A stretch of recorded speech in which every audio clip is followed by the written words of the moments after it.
Hello, everyone, and welcome back once again to the premier shit talking free-form conversation show of two friends talking about all the muck that is fit to rake. That is called the adult table, where no topic is left off the table. I, of course, am your slightly less inebriated host than usual. It's been a long weekend. Trav, of Boy, course, has it. brought to you as always, with my fellow hosts, the Vanilla Gorilla himself, the man, the meat, the legend, and of course, Ozempic's final boss, Joey Fats. Everybody, how you doing, brother? How was your I'm fourth? good, bud. I'm good. I had a great weekend. Probably the best 4th of July weekend I've had in a long, long time. I can honestly say that too, with how everything went.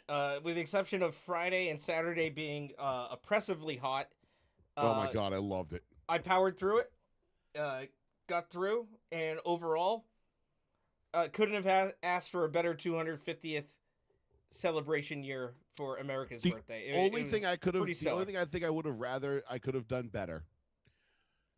I didn't throw anything in my smoker. There was no smoked meats this weekend, Mm.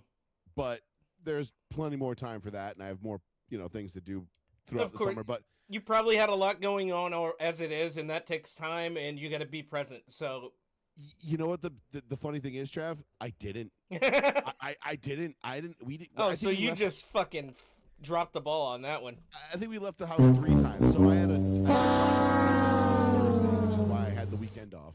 Mm-hmm. Um, so I had Thursday, Friday, Saturday off because of my doctor, my medical leave, if you will. That No sex big deal. change operation, right? Yeah, Yep. I had to get rid of these gonads on the outside so that I could become Josephine. Mm-hmm. So I can because I've come to the point that I realize that there are no females that can give me death by snoo snoo. So I think I'm just going to be the one to do it. Yeah, they might be like fictional characters based on your Yeah, size. yeah, exactly.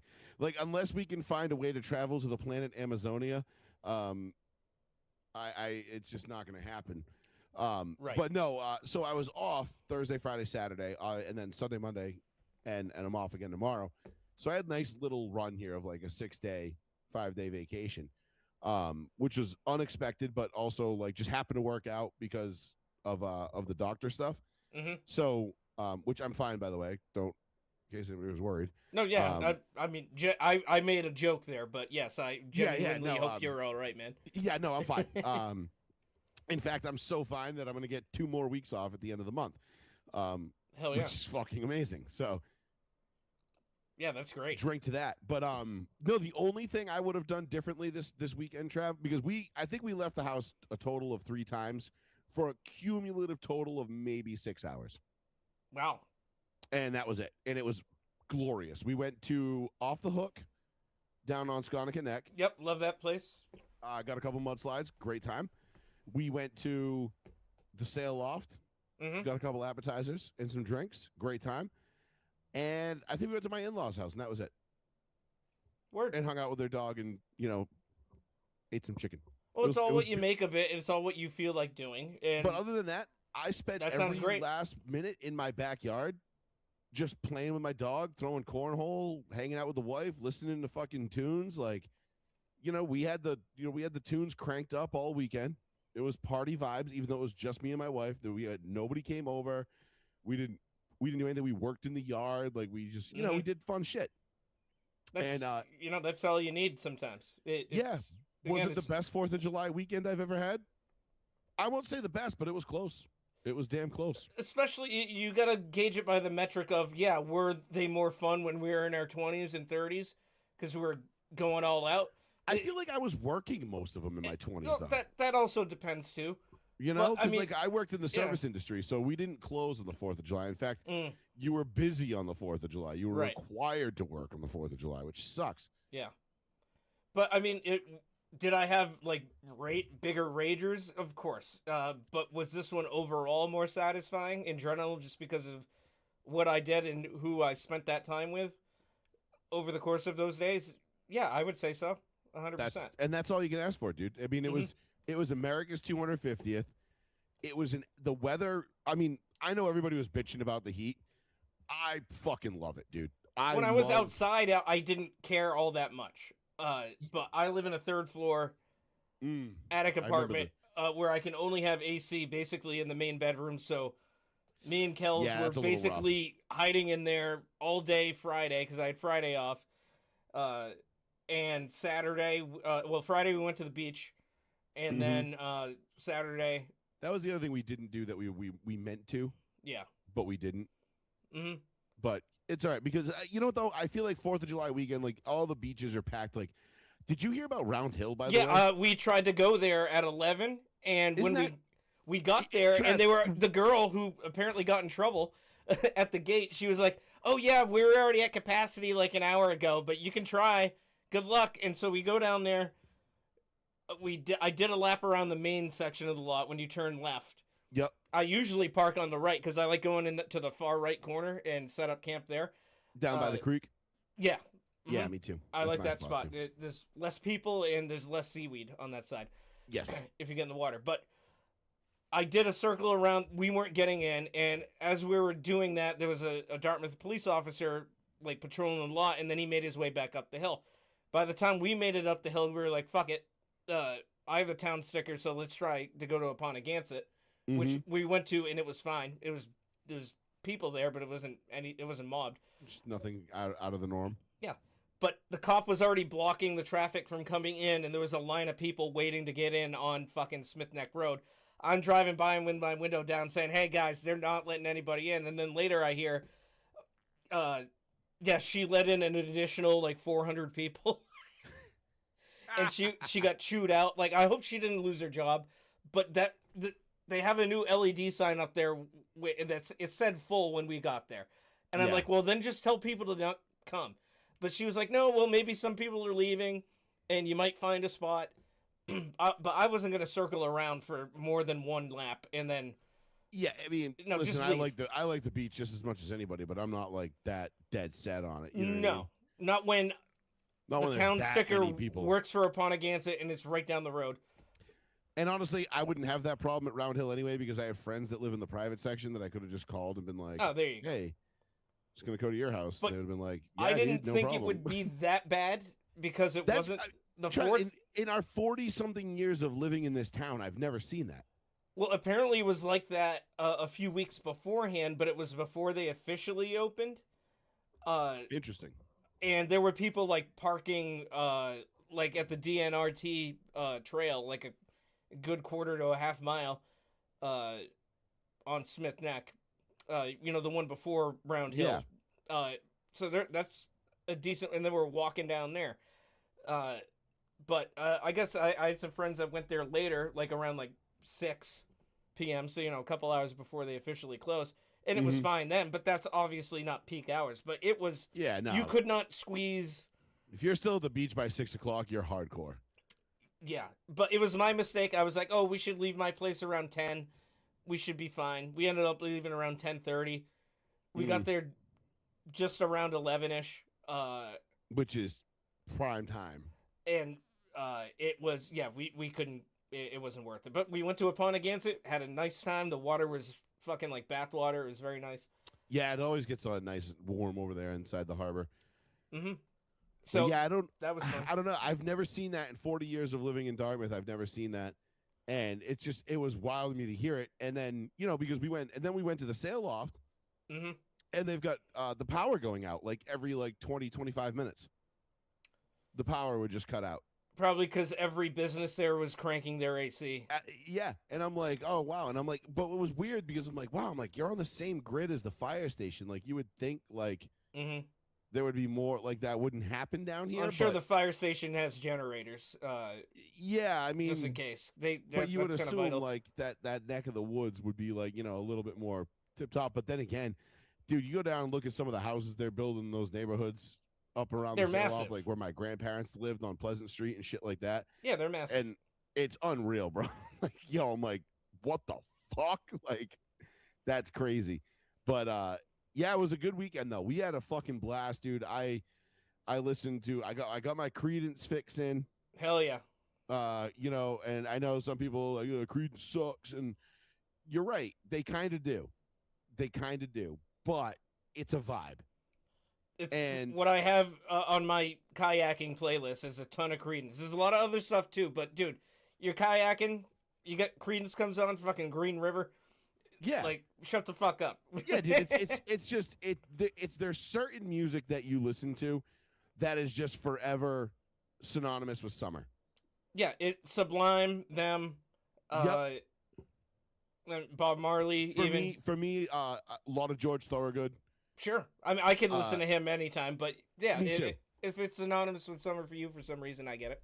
Yeah, well, because because George Thorogood for me is like when I was a kid, I had a cassette tape of his from a live concert I believe in Cincinnati, and I brought it to summer camp with me, Okay, yep. and I brought it when we started going to New Hampshire in 1993 for the NASCAR races. I would listen to it on the way up, like. That's great NASCAR music for sure.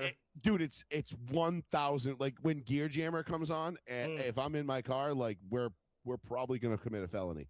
I can't help it, but it is yes, it is like to me, George Thorogood, NASCAR, summer, like cooking on the grill outside, hot. Like this is what we're doing. So that and then and for whatever reason, Dwight Yoakam is also summertime music for me. Okay, yeah, I like the Dwight. only country artist that I actually love. But Yeah, you know, no, he's guitars legit, and he's a good actor too. He's actually pretty goddamn funny in a lot of things. and that scene in Terminator 2 when Arnold walks into the bar naked and Guitars and Cadillacs is playing on the jukebox. That's right. It's I don't know, for whatever reason that movie, like I saw that movie the first time in the summer. I don't know, everything just lines up for me that way, and it's all about memories. And they have that thing, they say that like smells and music can like trigger certain like signals in your brain that bring you Memories. back. Yeah, Absolutely. right. Yeah. Oh, what they also call memories. Duh, fat piece of shit. But yeah, it's just I don't know. Those are all like that's like Creedence, Dwight Yoakam, George Thorogood are like my three go-to summertime artists. Can't argue with that, man. I mean, that's all subjective stuff and what's implanted in you, and Oh, absolutely. you Trust me. associate I it mean, with certain times and places and people. there are certain people I know that are like fucking hate Creedence. They're like, fuck this band. And I'm like, I get call it. them commie faggots. It's like I get it, but like, they're not the best band in the world, but it's about the vibes, dude, Like for whatever reason, my wife and I we listen to a shit ton of Baltimore in the summer. Who's that? Baltimore does the you'll have to look them up. They do Tarzan's Boy. It's like they're like an 80s synth pop band. Oh yeah, the Yes, exactly. I just never remembered the name of that group. Yeah, okay. Yeah, no, but they're fun. that album that they have is awesome. I'll tell you the name of it right now. Yeah, no, I'm sure I've heard other stuff by them, but that's obviously their most famous song. Yeah, I like that stuff. Yeah, it's fun. not like Living in the Background is the album. It came out in 85. Okay. So but like for me that's like, like a lot of people do like Stick Figure and Revolution and that stuff. Like Baltimore is that for me. But it's all summertime vibes. Like that's just like for me that's like it's hot. We're hanging out in the backyard playing cornhole. It's easy listening. It's just dope. It provides such a good background to a great summer night for me. I hear you, man. Everybody's different with that stuff. There's obviously certain summertime jams that are maybe have it built into it because they were a song of the summer. 100%, dude. At the 100%. time, like Will Smith, DJ Jazzy Jeff, Summertime. That's a cornerstone. Yep. But then there's the Classic. other ones that you personally associate with it, and dude, it's all good. Yeah. But yeah, to anybody that says Creedence isn't good, I think they're great. Do a lot of their songs sound very similar? Yes, and guess what? To me, they're all bangers. So. Well, that's the thing. Like, you put on a couple Creedence, like you put on the best of like the Creedence Clearwater Revival, like the best of, and you're like, dude, there's not a single shitty song on here. Yeah, it's there's like some you might like more than others, but it's like listening to like a best of Metallica you're like, oh, okay, great. Like, there's nothing that's gonna suck on here. Yeah, it's like the very first album by the Cars. That might as well be a greatest hits album because every single one of them was a huge hit. Yeah, and That you're like, was a holy good shit, one. that was their first album. Yeah, which also kind of sucks because then it's like, oh man, like we got to follow that up. Well, they had other really good albums after that, but that as their debut, and they're a Boston band, so Yep. props to them. Yeah, because that was what was the name of their first album? Well, It was the one that had fucking you're all that I wanted, right? Or needed. just what I whatever. needed. I Just what believe I so. needed. I think it was just called. It wasn't called The Cars, was it? Was it a self-titled? Let's see. Yeah, I think it was called It The was. Cars in '78. Yep. Yeah, let the good times roll. Yeah, my best friend's girl. Yep. Good times Yeah. roll. Just what I needed. Don't just stop. All mixed up. Like, Yeah, great album. Moving in Stereo actually is really good too. yeah, dude, that's that song. fucking. That's goddamn Phoebe Cates coming out of the pool Yeah, exact. Right. Like that's a banger. in Fast Times. Yeah. Yeah, dude, like classic. You're absolutely right. Those are absolute fucking classic bangers, dude. That's crazy. I didn't realize that was all on the same album. I mean, I probably did, but I just haven't thought about it in, I don't know, ever. Right, because if you don't follow them like you follow Metallica, like Metallica, you could be like, oh, that song is off of this album, and you can sort it out. Yeah, right. Canonically, you know the history better. Not to say you don't like the Cars, but you know what I'm saying. You follow Of course. Metallica more. Yeah, no, Metallica's they're my goat. Like Mhm. that's my all-time greatest ever. No one will ever knock them off that pedestal. Right. Because no one will ever be able to duplicate what they've done. But that being said, you're right. Like there's tons of other good music out there. It's not like, I'm sitting here and I'm like, oh yeah, like fucking Cars are gay. Like, Yeah. No. Yeah. I'm gonna piss out my window real quick. All right, I'll keep it going. I'm just gonna move this camera to look at some cool paintball pictures. Oh yeah, look at that. I don't want to I don't want to leave yet. We just started. That's fine. But yeah, my fourth was good. Other than doing the beach on Friday, took it easy Saturday afternoon until going to a friend's house party where he has a pretty big neighborhood party every year, and him and his neighbors all pitch in, get like $4,000 worth of fireworks up from New Hampshire, bring it down. Always put on a good display, good food, good people, good drinks. And they started it just as the rain was starting to trickle in, and by the time it ended, we were still a little damp, but then the thunderstorm rolled in, so it was kind of perfectly timed. Okay, we're back. Yeah, no problem, man. But yeah, the fourth was good for me. Yeah, I was just mentioning, went to my friend's house party. As always, Nice. very nice, good food, good people, great fireworks display. I'm not gonna call anybody out by name, and I'm not gonna be a dick about it because honestly, I probably wouldn't have gone anyway. But I got invited to exactly 0 4th of July events this year. Oh, bro. Not a single person sent me a text, phone call, Facebook, nothing. I figured you already had something lined up. I'm 100% positive you could have Well, I came. think that's what I think most people do. Like everybody, like I always assume, like I never throw 4th of July parties anymore because everybody's already got something to do usually. Mm-hmm. And it's just like everyone. It's like having a Super Bowl party. Like Yeah. you can have a Super Bowl party, but it's like most people probably already got something to do. Or they're keeping it low key and just staying home and watching the game. Yeah, or they just right. They don't want to be out and about, and it's an amateur holiday, if you will, and whatever. But but yeah, I got USA zero invites. I did give some of my friends shit, especially the ones that had pools. Mm. But it was okay because I have my little ice bath in the backyard, so I just jumped in that several times. But yeah, it was I got invited, and like I said, not that I don't even think I would have gone to anything anyway, because I was having so much fun just at my house by myself doing nothing. Yeah. And it was great. It was the best fucking weekend ever. Again, sometimes that's the best. Honestly, I'm a huge homebody. I don't like to leave anyway. Mhm. So like when people don't, like, honestly, I get more Like my wife, especially my wife, she'll get more anxiety when we do get invited to something because then she's like, "Oh, now we're obligated to show up," and I'm like, "No, we're not." And she's like a traditional, like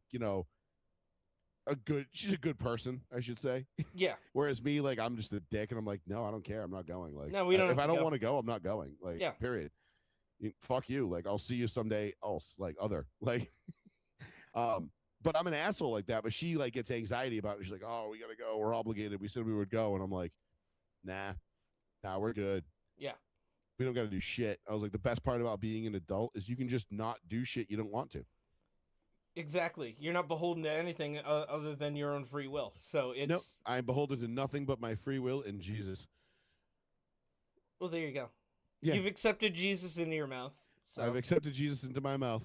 Which is, communion. I'm not being obscene here. Tickle the balls. I mean, he literally is the one deity or like religious figure that literally said, "Hey, eat me," and then that is still practiced to this day. Like, literally eat me. Hey, consume my flesh in the form of this cracker. Right. Oh man, I still love that Family Guy skit when Peter goes to community, drinks the wine. He's like, "Was this really this guy's blood? Yeah, he must have been wasted 24/7." Yeah, exactly. Oh, jeez. Oh, Jesus was cool. Hell yeah. So yes, my weekend was good. I did see like the post fireworks display and like the drone display. The fireworks from DC, which looked absolutely incredible. And then so can we like start the drones with the fireworks in Boston. DC? Yeah, go ahead. Because I keep seeing like these articles popping up from like these random like shit lib rags, like like the Atlantic or like the Washington Post and like certain things, like certain and they're all bitching about the air quality because of the fireworks in DC. One of them said for a few hours, DC had like the worst air quality of like the worst city like in America or like the world. So a few hours, like, and then it was fine. And then everybody that was there was like, "Oh, it's fine now." That is awesome. Like that is what America is all about. Like if you've paid attention to the Europeans coming over for the World Cup, the two things that they've all said that they realize, they're like, we realize you Americans love two things: one, driving; two, gluttony, excess. Like we're like, fuck yeah, dude, we do everything bigger, better, badder than you. Yeah, you get free refills on water and soda. Yeah, like you think free refills are cool? Wait until you see the way we fucking shoot off fireworks. Mm-hmm. And I'm not even talking about the ones that are government sanctioned. Just go to any fucking hood throughout the country. Shit, there was a ban on them in LA, and what did LA do? They fucking showed up and had they had more fireworks than they've ever had ever. Yeah, and that was just like, people that bought them. Yeah. Like, I'm looking around, like, this year my neighborhood wasn't that great. Somebody south of me had some really good shit. But we couldn't quite see it because it wouldn't get over the trees. But the people to the north and east and northwest of me usually have like they have a duel go on every year. And I like that. Like, one of these years, I want to just drop like fucking 10 grand and just go, or maybe more, and just go fucking ape shit. You know what I mean? Like, and put on a show that everyone in the neighborhood will never forget. But I love the 4th of July, and I'm watching, and half the reason I love it is because of fireworks. Because, as a red-blooded fucking American, what are the 3 things I wanted to do? Like, what were my 3? If you ask me, like, what are your top 3 dream jobs as a child? Let's see: drive NASCARs, fly fighter jets, or be a professional pyrotechnic. / roadie for Metallica. Yeah, that could have been that would probably have been like 4, 3A. We'll call it 3A. Well, if I was in charge of the pyro for Metallica, James would have never gotten hurt. So just throwing that out there. I thought you were going to say, oh, he would no longer be with us. or that. Yeah. It would have been one or the other. Like, and they're like, James, you got to be really fucking careful about this shit, because let me tell you, that mistake, it's going to cost you more. This shit's popping. You thought it was funny when Michael Jackson's hair caught on fire. Yeah. But I'm reading these articles about, the fireworks, the air quality, the pollution, and I'm going through the comments, and in the comments were filled with just straight communist fucking losers. I mean, these people are abject life losers where they have such Trump derangement syndrome that they're Yes. trying to convince themselves and everybody else that drones and a drone show is better than fireworks. I'm sorry. Drone shows are cool. They are not fireworks cool. I agree with you on that because there's something more tangible. Like the drone displays stuff that I saw from the Boston one was incredible looking. Like that's super fucking It's awesome cool looking. when But it's combined with fireworks. you combine the two because now you got something that not to say that drones aren't tangible. They obviously are a thing that you can touch and they exist. But something that is just more like tangible and visceral, like here's this packed up thing. It's made to do this. It's made to look like this, and we're arranging it in such a way and timing it in such a way Yeah. that it does all. It kind of tells a story through just exploding light. Science, God damn it. And it's and Trust the science. And there's a reason why that is a tradition that's never going to go away, no matter what advancements in technology we have. No, like somebody woke up on Saturday morning with 10 fingers for the last time. Well, I mean, some poor bastard died, like had his face blown off. I mean, that happens too. But yeah. like, also, fuck it. Like, fireworks should be legal in all 50 states. Like, there should be no regulations on fireworks, unless like you're within like. I could see it like if you're like within a certain amount, like a certain area of like an airport or something. Well, you can't set them off there, but illegal but, to like, use in that area. But to buy them, yes. But like, throw fucking. We got drones now. Go enforce the fucking no. We'll call them no fly zones for fireworks. You know what I mean? Like, right. Like, I get it. Like, if you're shooting off a fucking 12-inch mortar that's going to go up 5,000 feet and, you're within a mile of an airport, like, yeah, that could become problematic. Yeah, absolutely. Some poor guy in a fucking Cessna gets a fucking mortar straight through his fucking fuselage because, then you get another because America. Emergency landing on Route 6 or on and 195. People, you got people fucking flaming bodies running around 195 at Fallon's Corner, and you're like, ah, shit. Yeah, that's gonna really tie up traffic. Yeah, that's boy, yikes. But all the bad takes from the left on it, and again, this is as you were saying before, or at least hinting at without saying it directly, but I think you were getting there. Is that it is simply that discourse is simply because Trump is president, and absolutely.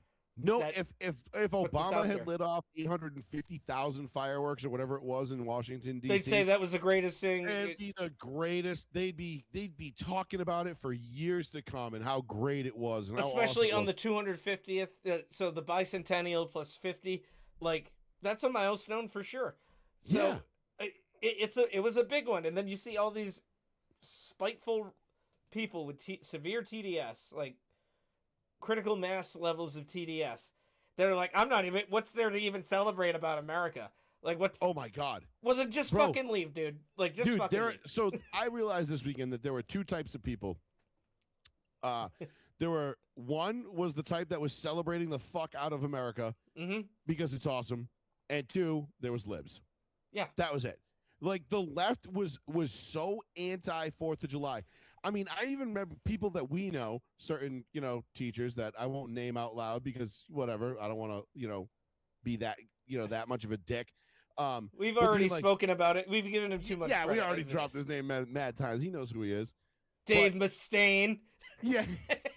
Like, they'd be like, man, like, does this just like not feel like, especially the people that lived through the bicentennial, like our parents and that generation, they're like, man, like the bicentennial was like way more, people were way more fired up for it, and it was way cooler, and there was way more energy, and it was so much better. And I'm like, yeah, because A, you didn't have the internet, and B, everybody was still stoked on the country. C, you're only not enjoying it now because you won't let yourself because who's president? Exactly. You like, that's your ruined the fourth for you. Everyone else is literally fucking stoked as fuck about the 250th. Yeah, Trump didn't ruin the 250th. If you didn't like it, you ruined it for yourself.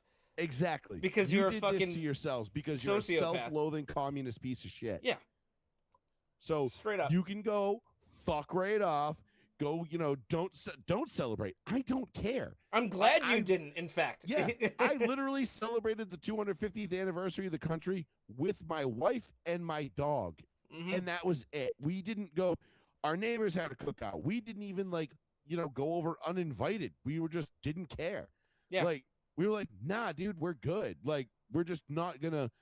We're just hanging out by ourselves. Like I got my setup. I'm good. I'm comfortable. I got fireworks over those trees. Little fireworks over there. My dog's hiding in the basement because she's terrified of fireworks all of a sudden. But whatever, dude. It was fine. Yeah. But don't celebrate. Don't care. Like I don't give a shit. Like I still enjoyed it. I woke up on Saturday morning. The first thing I did was blast the national anthem. Mm-hmm. Zach Wild, because it's my favorite version. Nice. But I was gonna do Jimi Hendrix, but it's a little too long and like he gets a little too creative with it. It's probably the greatest rendition of it. I still love the shit out of it, but I get what you're saying. It's still my favorite, but I'm like, nah, I like the Zach Wild one, just a little more clean, a little more to the point. A bit more to the point, yeah. Yeah. He still has his little flourishes and embellishments. Yeah. It's Wild's definitely awesome. Zach Wild's version of it. Absolutely. Which is good. But Hendrix, is the original. I feel like Jimi Hendrix is the originator of making the national anthem fucking badass. Like, not like, obviously it's a great song. It to me, it's one of the most perfect songs ever written, for a multitude of reasons. But to hear Jimi Hendrix just slay it the way he did, and then all of a sudden everybody, then you had made it cool, because before it was like a stuffy, like ceremonial kind of thing. And yes, they played it before sporting events, but it was just like, all right, it's almost like reciting the Pledge of Allegiance. It just happens. We kind of don't really notice it that much. And then it's there. And then you get like Steve Vai at like the Rock and Jock MTV Rock and Jock baseball game. Yeah. Oh man, I just rip it, and you're like, oh fuck, this is cool. And then, but Hendrix started that. Yeah, if it wasn't for him, you wouldn't have people of note singing it now at the Super Bowl, and it's like it becomes a moment if they're really good, like Whitney Houston doing it. Honestly, didn't love Whitney. I love Whitney, but I mean, at the time, it was like, oh well, that she sung it like only she could, basically, and well, yeah, that's impressive. I get that, and like, I'm not saying it's the best, but it's like, even if it's not the best, it's still better than so many other versions of it. Absolutely, but not my favorite. Right, that's fair. I'll put it that way. Not mine either. Yeah, I like Zach Wild. He did it. He does it. He's done it at hockey games a couple times. Seattle Seahawks games a couple times. Obviously. Oh well, they don't deserve him doing it there. No, but still, pretty fucking rad. But Steve Vai doing it. I think Steve Vai is probably my favorite one. The Rock and Jock, which was a very low key event. Like, yeah, I mean, I watched some of the Rock and Jock on YouTube last year just for nostalgia. I was like, oh yeah. Holy shit! And there's some of it on YouTube. I don't think there's every episode, but what was it? Was it David Justice? David Justice was in there. Yeah. At least a couple of times for the baseball. Was it David softball. Justice that looked at somebody when Steve Vai was playing, and you read his lips, he just goes, "Holy shit!" It might have been. I haven't seen that one in a while. I think the last one I watched. It's been a minute for me too. When like Salt and Pepper was there. Yep. And they had like they were pinch running for each other. They could just. It could be both them and Spinderella like running to second at the same time. Spinderella is a great name for a DJ, by the way. Oh, it's for a female DJ. It's like, kind of perfect. Honestly, like, how did nobody else like come up with that first? You know what I mean? Like, it seems so obvious looking back at it. Like, oh yeah, it's a great name. Like, duh. Yeah. But nobody did it until she did, and it was great. And then she owned it. But fabulous, love it. But yeah, and of course Dan Cortez, a staple. Dan Cortez, that was the other one I was trying to think of. Mm-hmm. Because he was awesome. Yeah, Dan Cortez, and who was the other guy that he always had the rivalry with? It was the guy that was from L.A. Law, who was also in Major League. He was the guy who Vaughn fucked his wife. Oh, the catcher. No, the catcher. No, the catcher was also the GM and coach. No, the catcher was Dorn. That was Tom Sizemore. Not Tom Sizemore. Yeah, Dorn. No, not him. It was the other guy. The other I'm trying to think. the other older guy on the team. Yeah, because Dorn was in the GM because they had the old coach there. Yeah. Dorn was played by. Oh no, I'm sorry. Jake Taylor was played by Tom Berenger. Berenger. I was thinking Sizemore. I know it was Tom. Yeah, Tom Berenger. Sorry, I was thinking Dorn was Oh Christ, who played Dorn? Right, because he fucks Dorn's wife. Yeah. Which is hilarious. But yeah, he was Corbin Burnson. Corbin Burnson. Yep, he was also an LA Law. Yep, LA Law, the dentist. He was in both major leagues. Yeah, he's been in a bunch of stuff. He's in a bunch of major league spin-offs too, apparently. And of course, the legendary Bob Uecker. Oh, Bob, you're just a bit outside. Oh, so good. He's just getting hammered the whole time. I love it, dude. That the Bob, like I quote that movie so fucking often. It's almost embarrassing now that I think about it because like I quote, like I say, I use just a bit outside. Mm-hmm. Like that's in my daily vernacular. Like because it works. It's so applicable, and also the comedy, even though it was released in 1989, that movie is evergreen to me. It's just always going to be a great movie. It's like one of the greatest Predator, movies ever Terminator made. 2, that Animal House. Dude, when they go Pee-wee's Big Adventure.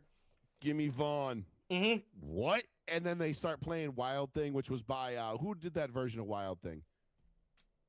They were from the band from LA. Oh my god. Fucking. It wasn't Joan Jett. X. The band X did it. Oh yeah. They did that version of Wild Thing for the movie, which put them on the map, and made that in like because obviously Wild Thing would have been covered. Like who did Wild Thing originally? Was it Hendrix? Yep, you're right. It was X, and actually it was released in '84. Right, it was released before the movie. Right, so it was already a thing, and they decided to use that version, and yeah, that they definitely got a big boost in. Oh no, it wasn't. Hendrix covered it. Yes, he covered it. Yeah, the Wild Ones did it in '65. Mm-hmm. And then the Trogs did a version of it. But I remember it because the first time I ever heard it was in Major League. Same. Yeah, because the original is very much a hippie 60s song. It's got a goddamn flute in it. A flute solo. Right. And it's kind of like gay, you know? Yeah. But it was good. But then Hendrix did it. And I remember being like, and obviously Hendrix was a god to me, is a god. You know what I mean? But like, to hear his rendition of it was like, whoa, dude. Like, and I don't think I realized how many covers Hendrix did either. Like, I didn't realize Hendrix had that many covers. Oh, quite a bit. I mean, All Along the Watchtower is a Bob Dylan song. Yeah, I know. And his version is arguably a million times better than kind of pretty much every Bob Dylan song. I was going to say anything Bob Dylan does. Didn't Metallica do Turn the Page just to, like, as a fuck you to Bob Dylan? That's Bob Seger. Bob Seger, sorry. And anything by Bob Seger is better than Bob Dylan too. Dude, Seger and the Silver Bullet Band, dude, they're fucking great.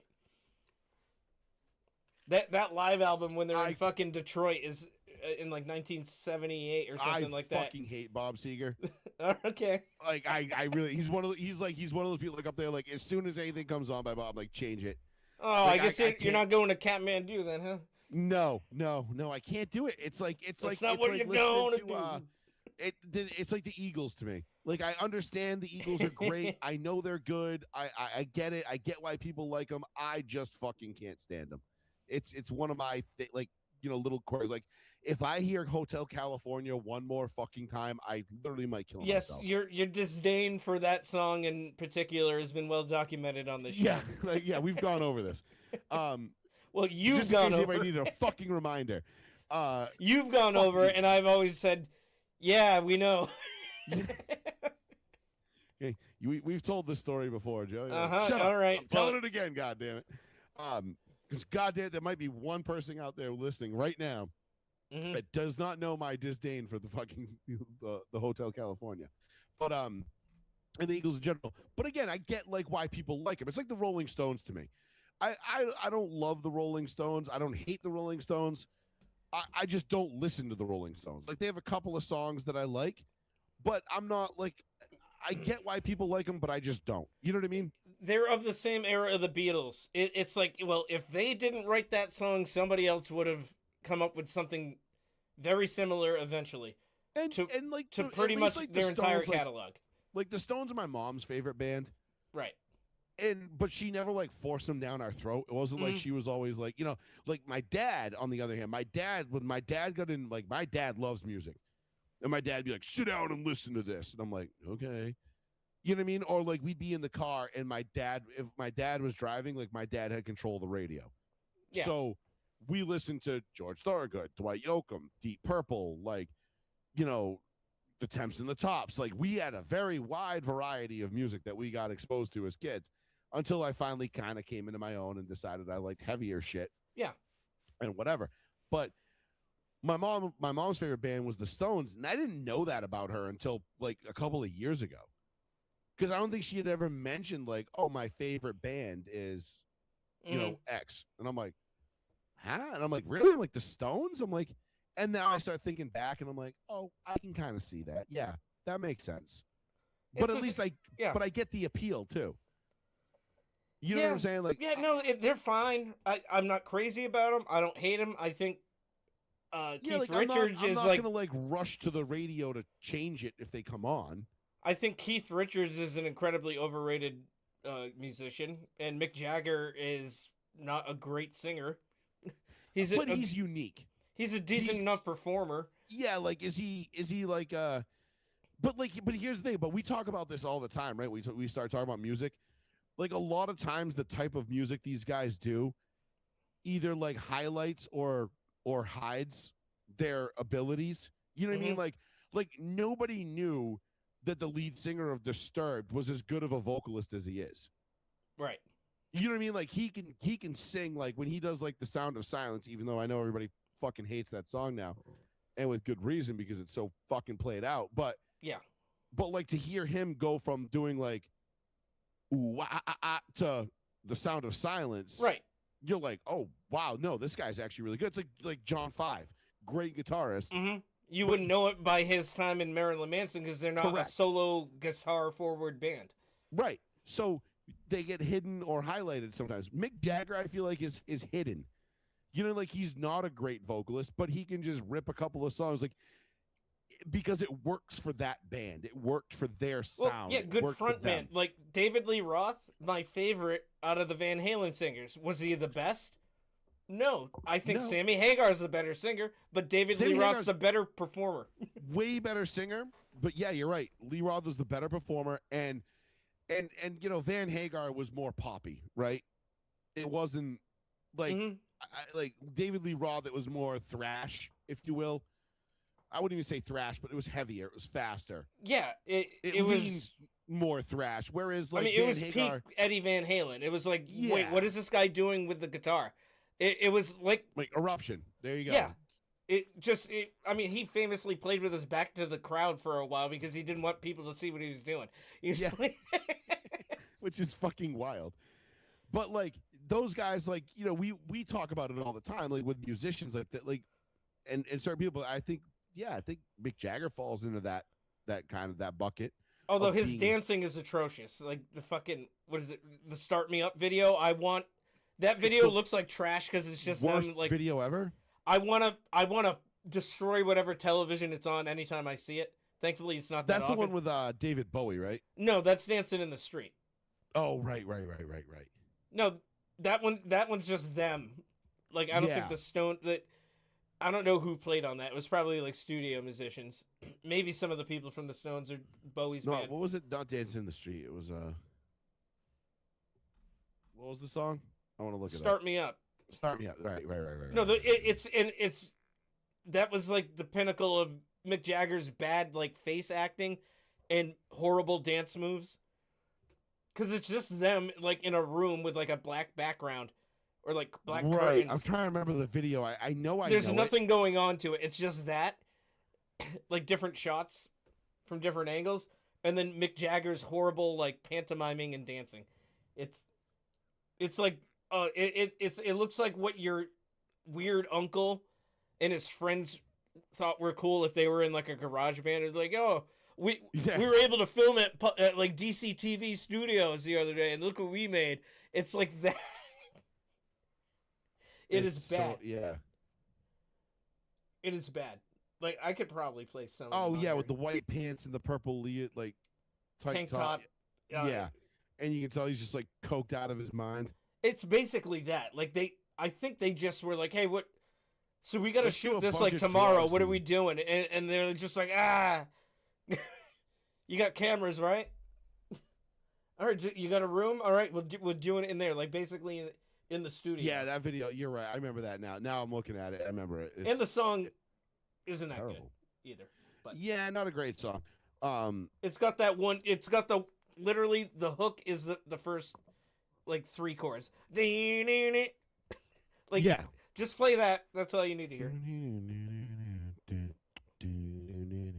Yeah. Yeah, not my favorite song. But again, like one of those songs, like you're right, the video's trash, but like I won't change it if it comes on.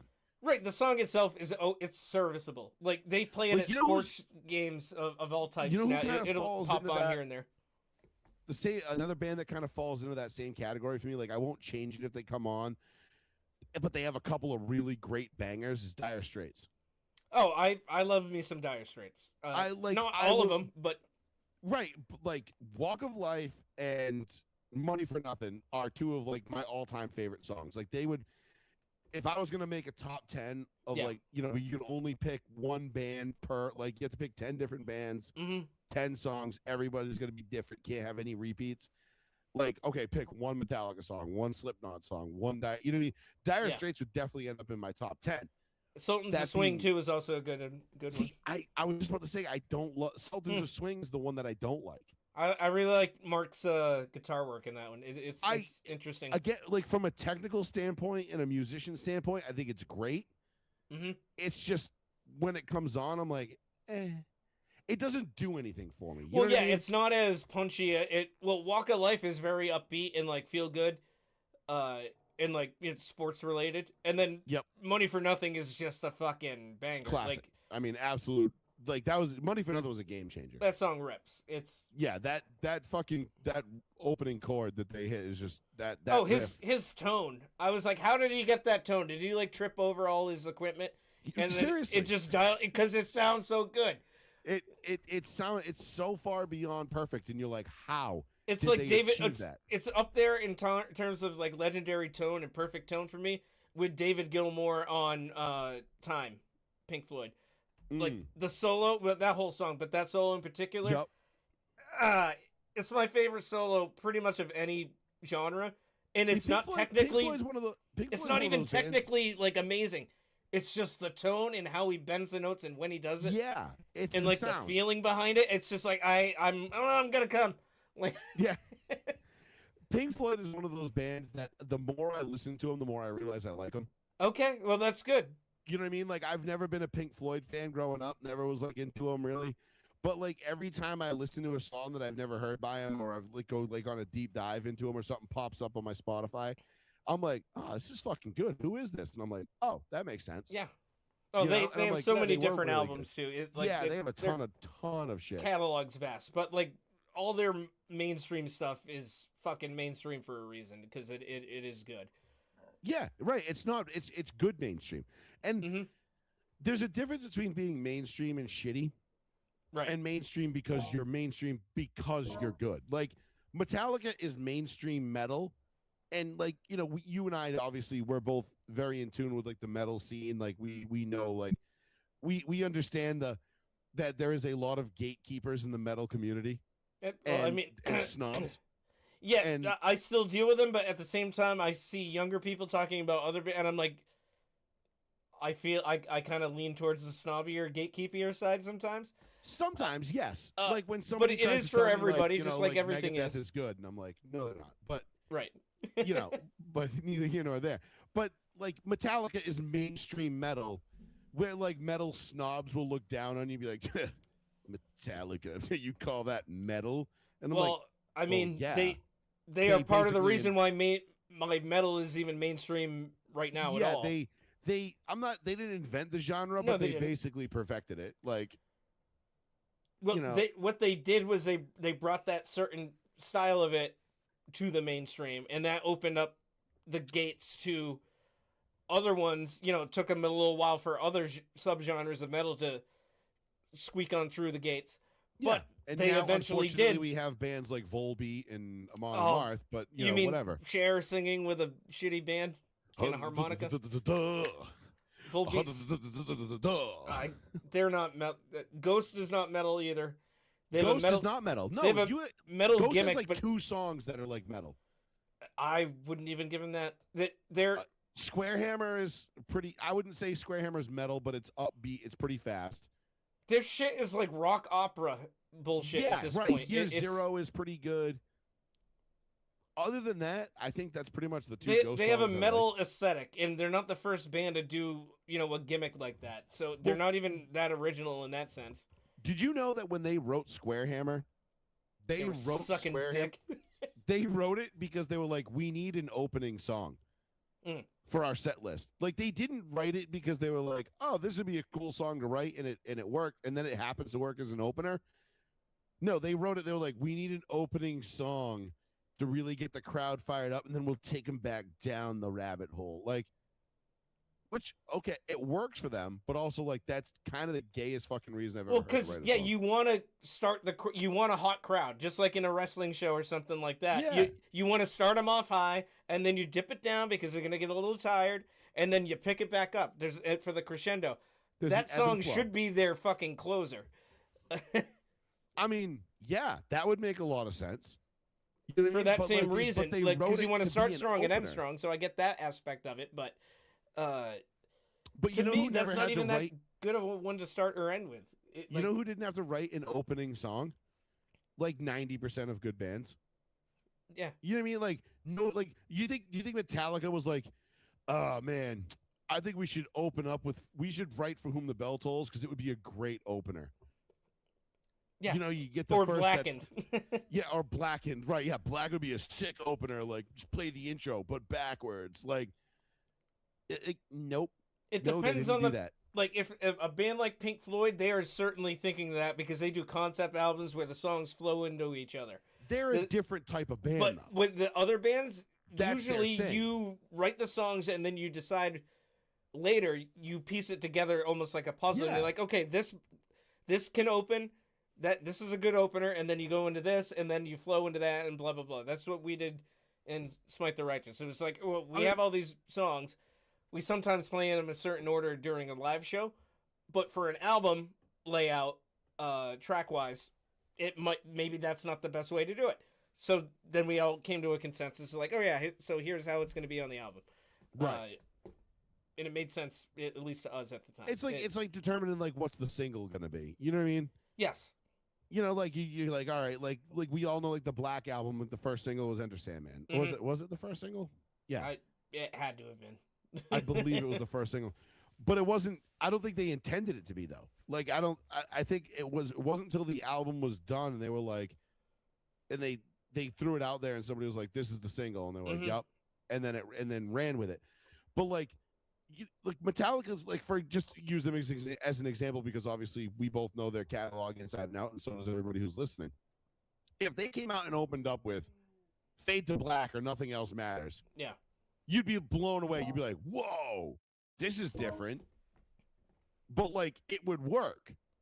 You know what I mean? They didn't have to write, like, they could take any song that they've ever made and use it as an opener. Pretty much, or well, as far as singles go, those are like, I love both those songs to death, and they both mean a lot to me, for different reasons. Yep. But that's not the first single song from either of them. But I'm just saying, like, You if work your they way up to did- that because those are more like ballady, and they're fucking Yes. beautiful. But if they did, Mm. we would probably sit here and revere them as being like, this is genius. Look at what Maybe. they did. They went from Nothing Else Matters straight into Creeping Death, and you're like, oh, that was cool. Yeah. You know what I mean? Because they can do that. Ghost is like one of those bands, like you said, they're very gimmicky. You know, they get the costumes and the gimmicks, and like the music That's is not great. I It's okay. dude, if I hear them and I don't see them visually, there is nothing I care about it whatsoever. And then I do see them visually, and then I care even less because I know there's no genuine 'Cause you're like, soul oh, to any of there's this. no This is substance just here. we can basically print money because people see us and we're wearing these fucking outfits and our music is droning at best and they can just kind of sway along to it. Yeah, that's yeah. We're selling Every an time I've ever image. listened to Ghost, I'm like, what is the appeal here? We're selling an image and t-shirts. And beyond that, there's no substance to the music itself. It to me, it is truly soulless. It is like corporate. It might as well. If you told me it was created by, like the main guy, Papa, as he goes by. Yeah. He's like this marketing guy. I'd be like, hey, you know what? He knows what he's doing because Sure there's does. a lot of fucking idiots out there, and he found a way to tap into that very and people juicy will buy market. into it, and they eat it up. And listen, I get it. Like for some people, it works, whatever. But like, you ever go to like one of their concerts, and it's basically just like, you know, all the girls are just dressed up like slutty nuns, Mm-hmm. and that's it. And it's like it's a very gothy, but like not the cool goth kid. Yeah, because You know I what mean? like that aesthetic, but I don't like that music. Like I'd rather hear Typo Negative and then have the same crowd there, but like more fun. Yeah, Typo Negative is very like how did I describe them? And to I'm my not even a brother? big Typo guy. Like they're No, fine, I'm not either. but I never got into them. No, me neither. They were like to me they were like Tool but a little heavier. Well, on the technical abilities, not really like Tool at all. Well, no, Tool's on a different level technically, but like Yeah. I'm saying like the sound, like that, like kind of like everything is kind of like subdued a little bit. Well, kind of droning, like Yes, right. a lot of yeah, you already- letting notes ring out, like not a lot of. Yeah. Although that I mean, makes Tool sense. has a lot of progression, but I know what you mean. Where But it's Tool, just like but like, well, Schism is still like one of the fucking best songs ever. Mm. And it's like, I know it was their single and it's a really popular one. And a bunch of Tool fans are probably like gonna blow their brains out thinking somebody thought Schism was a great song because they're like, fuck that song. We've heard it a billion times, but it was awesome. It was the bass line in it alone was sick.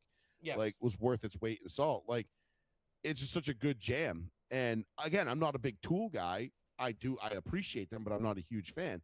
Same thing with like Typo and Go and like all these other bands. But yeah, you're right. Like they all kind of fit into that same mold, if you will. I'd say Not Tool is Tool. its own thing at this point. Typo Yes. and like Typo and Ghost, I meant.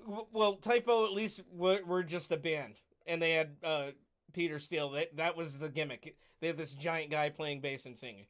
Yeah, which was cool. And he seemed like a nice guy too. And they did get some. They did go pretty heavy at times. Yeah, they could absolutely. Yeah, Just they never could kick it my up a nickel. never my thing per se. But I'm not Right. saying they're bad at all. I think they're good. But Ghost, I really don't find anything redeemable about that band. I think it's I all a couldn't agree giant more. marketing thing. Like I said, they got two songs I like. Square Hammer, Year Zero. That's it. Mm-hmm. Other than that, I'm like, nope, nah, I'm good. Yeah, Like if somebody was like, I "Oh, do you can't want to go get see behind Ghost up in Mansfield tomorrow?" I'd be like, "Nah." I no man, I'd love to, but I Who's have opening? this. I have this cactus I'm gonna set on fire and then shove up my ass. So real hands are full. Yeah, sorry, man. I got things to do. I'm really busy. Man, yeah, I just can't do it. Just can't. Sorry, can't find. I the literally time. have something better to do than that. Yeah. Which It could was- be anything for me. Yeah. Like, oh, you could offer me free tickets, ride there, and everything. Like, oh, limo, champagne, or whatever you want. Fucking PBR in the back, and some JMO. And be like, okay, where are we going? And like, oh, to the Go Show, and you have to stay for their entire set. I'd be like, that's gonna be a no for me, dog. Yeah, and then it's like, who's opening? And you're like, Volbeat, and you're like, fuck. Why don't you just run me over Yeah, with the can you just limo? hit me with the car in the driveway. Let me chug like half that bottle of JMO, and then you just run me over with the fucking and limousine. make sure you shatter both of my femurs. Like I don't want to feel. I want to make sure like I'm not gonna be able to go to this at Yeah. all. Like, Yeah, exactly. Oh, man. I need to be in double leg cast for like 6 months. because I feel like a lot of bands like have that kind of like shtick thing to them, where like that's what their selling point is. Not so much their music, but like their image. Like there's that like all chick band called Dogma, Yeah, and where like they dress as up nuns. nuns and slutty whore nuns. So they're which is doing cool. they're doing ghosts, but they're all women. Yes, and also nobody knows who the members really are. They're like completely secretive. Well, So yeah, they were wearing like basically like corpse paint and what have. Yeah. But yeah, they're playing characters. But they're just like so like let's say like hypothetically like Alyssa is the lead singer. Mhm. Alyssa could be 7 different people, but her name on stage is Alyssa. Like she's the lead singer. Are they actually that interchangeable? Yeah, I guess like they fucking swap out like nobody because nobody knows who they really are. Oh, So that they could be swap 'em part out? of the mythos behind them, because for a long time, like Could be. Slipknot never showed up in public without the mask on. But we all got to know who Paul Gray and Joey Jordison and Over Corey Taylor time. were like Yes. over time. This band But, is like, a we bit knew- newer, but we knew their names, but we didn't know their faces. right, 'cause we didn't know their face. We knew their numbers, but they also did give their names. Yeah, Because yeah, like Sid was always 0, but you knew his name was Sid, whatever. Right. And like Mick, Mick was the guitarist. yeah, number 7. Jim Root was the other guitarist. Yep. Their names, that was their actual names too. Joey was my favorite. Jordison was my favorite. Oh, I don't know why, I phenomenal was- drummer. R.I.P. I loved him, man. He was just so great. Kind of him and Jim and Corey, even though I don't like his politics, but that Well, Corey, the only thing what pisses me off about Corey he's is a fag. well, that aside, but yes, that pisses me off because it's very like disappointing when you love somebody and they, like love their artwork so much, but then you find out you're like, but you're kind of a douchebag. Yeah. But then again, like also it kind of adds up because it's like, yeah, you're an artist. Most artists are that. You know what I Insufferable assholes. mean? Yeah, right, exactly. For one reason or another. Yeah, to put it lightly. But the thing that pisses me off about Corey is when you watch Slipknot live, especially like the last couple of years, he tends to speed up so much beyond everybody else. Like the tempo just goes up way faster. And he's not the timekeeper. That's the drummer's job. Yeah, but like he goes over it and like the time and everyone else is forced to like pick up with him. Otherwise it's just off. And I don't know, like Psychosocial is one of my favorite Slipknot songs. I know it's not everybody's favorite, but it's one of my favorites. And Corey live, like that song to me, like he does it just way too fast. Mhm. Like it needs to be slowed down to like this. Like when they recorded it on the album, the tempo was perfect. It hit just hard enough. Like the chorus hit great. Like even though it was double recorded, so it's really hard to duplicate live. Like Yeah. you know what I mean? But like anyway, if you listen to him and I noticed it on a lot of other tracks too, like Spit, like anything that's like, which a lot of their stuff is really like high energy up tempo. He tends to like go like get too fast, like too much. Especially noticeable on their debut album, which isn't that surprising because it's their first album. Right. So, yeah, it's noticeable on a lot of those tracks. But anyway, that's just one of my. Sorry, I had to throw that. Yeah, in there no, because that's fine. But it came up because yeah.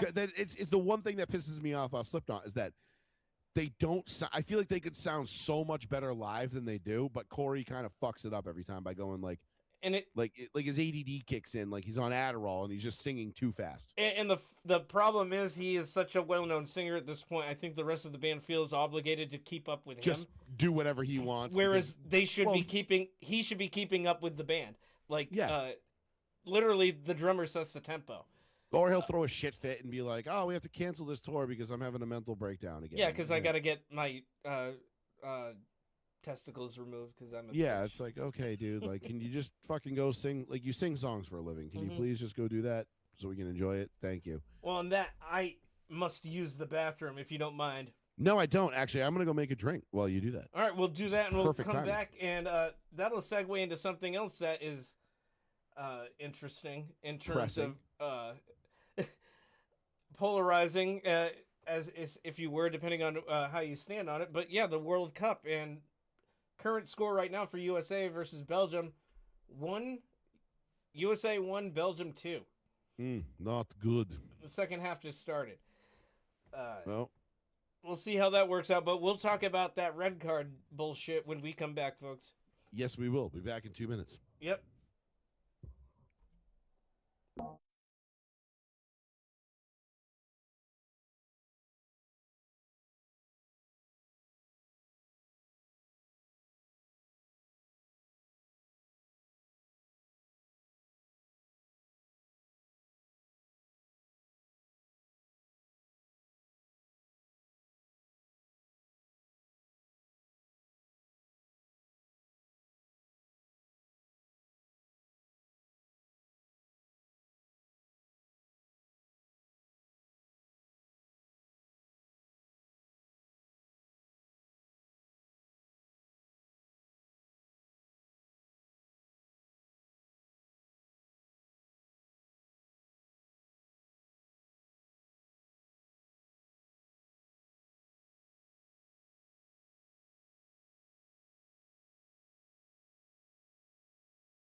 Well, I am back, but we can wait for Joey, folks.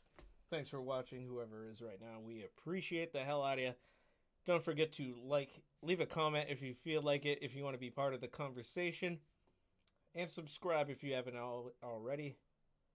Again, we do appreciate each and every one of you. Hope you all had a wonderful 250th anniversary of this great country being founded and declaring its independence from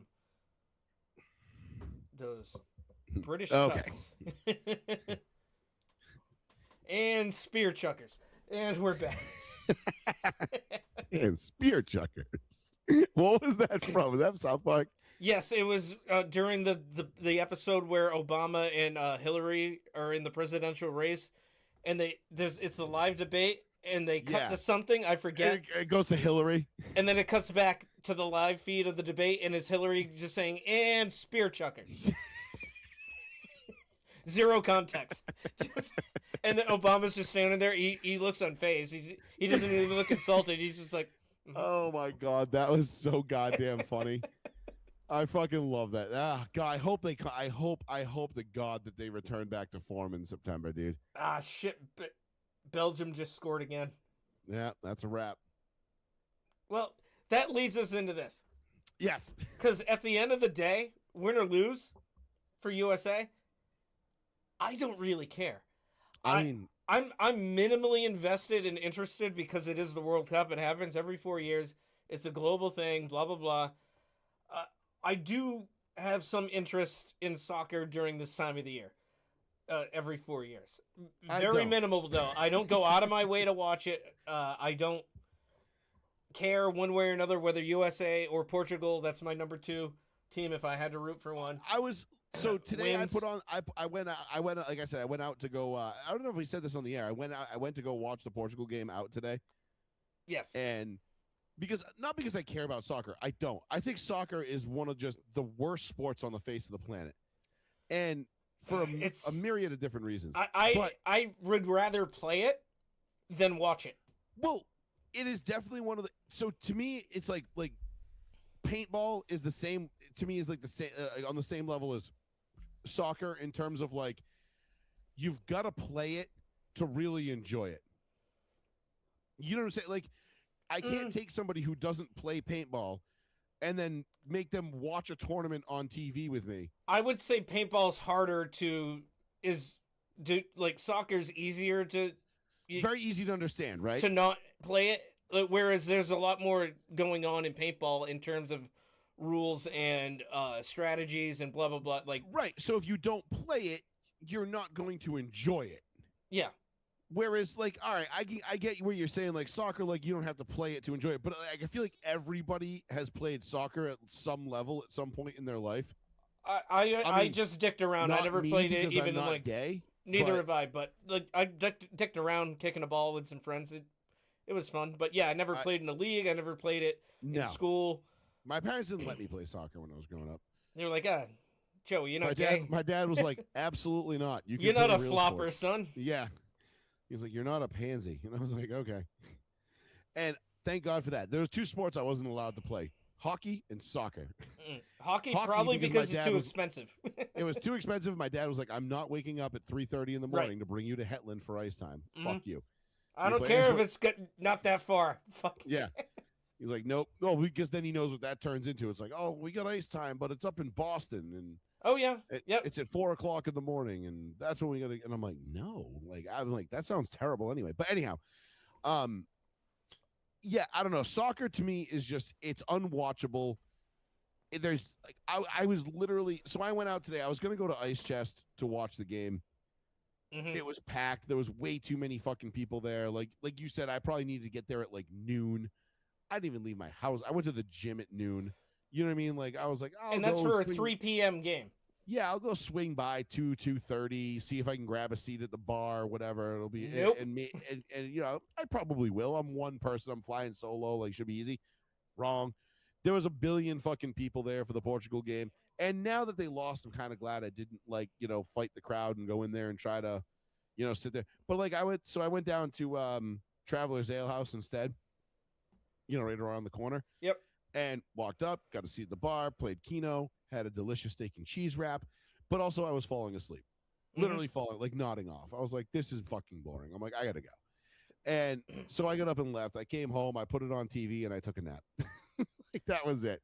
I think I woke up to the end, and Spain was celebrating, and I was like, that's gay. That's soccer, and like this game right now, at least there's been 4 goals scored so far in the game. That's a fucking barn burner. Exactly. Because there'll be games where no goals are scored, and people are like, "Oh, what a great match!" It's like nothing happened. Oh well, it's what could have happened and didn't happen. I mean, there's still actually a lot of time left in this one. Oh yeah, they only just got in the second half. So yeah, but again, like I don't know. I can't do soccer, dude. Like I'm watching it the other day, and somebody grazes another player, and then they're fucking flopping around, dying on the fucking ground. And I'm like, dude, get the fuck up, bro. Like, there's no way in hell that you are going to convince me that hurt. It didn't. Like, I'm sorry. It just fucking didn't. Stop fucking pissing in my face and telling me it's raining. Like, I hate that shit. I loathe it. I detest it in the NBA and in the NFL. Like, you'll get your ass kicked for that shit. Yeah, You know what I mean? NBA is to me some of the flops are just as bad as in soccer. Not Oh, all of them, but 100%. Ever since Manu Ginobili and the Europeans permeated the league with their filth and their grotesqueness from overseas, flopping has become like not only acceptable, but like you need to actually get good at it. the standard. Yeah, Yeah, like it's like cheating in paintball. Like you have to do it. There's no like, I got shot, I'm leaving the game. No, you fucking wipe that shit. And it's like, well, you'll get a penalty. Well, it was worth the risk. yeah. The game was on when I went to my friend's on the 4th. He just had it on because it's the World Cup. You know, whatever. It's just on in the background. As we were taking refuge in the AC, but it was Paraguay and whoever else, and we were watching it. I happened to look at it as it happened. One of the players on one of the teams, one player like ran by him, and he fucking acted like it was JFK getting assassanated. Like It's crazy. It's like the crazy. guy made no contact with him And that's whatsoever. not, and I know you're not exaggerating it because I've the what little of the World Cup I have accidentally watched so far, that's been the case. The only team that I watched that I again accidentally saw play that didn't do that was Japan. Mm. Because it's like dishonorable.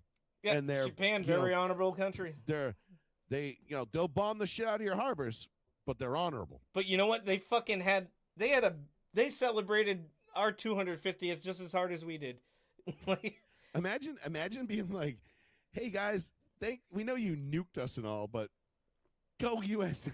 well, I saw a post. I think it was on X, and Is that it was, the ultimate Stockholm syndrome?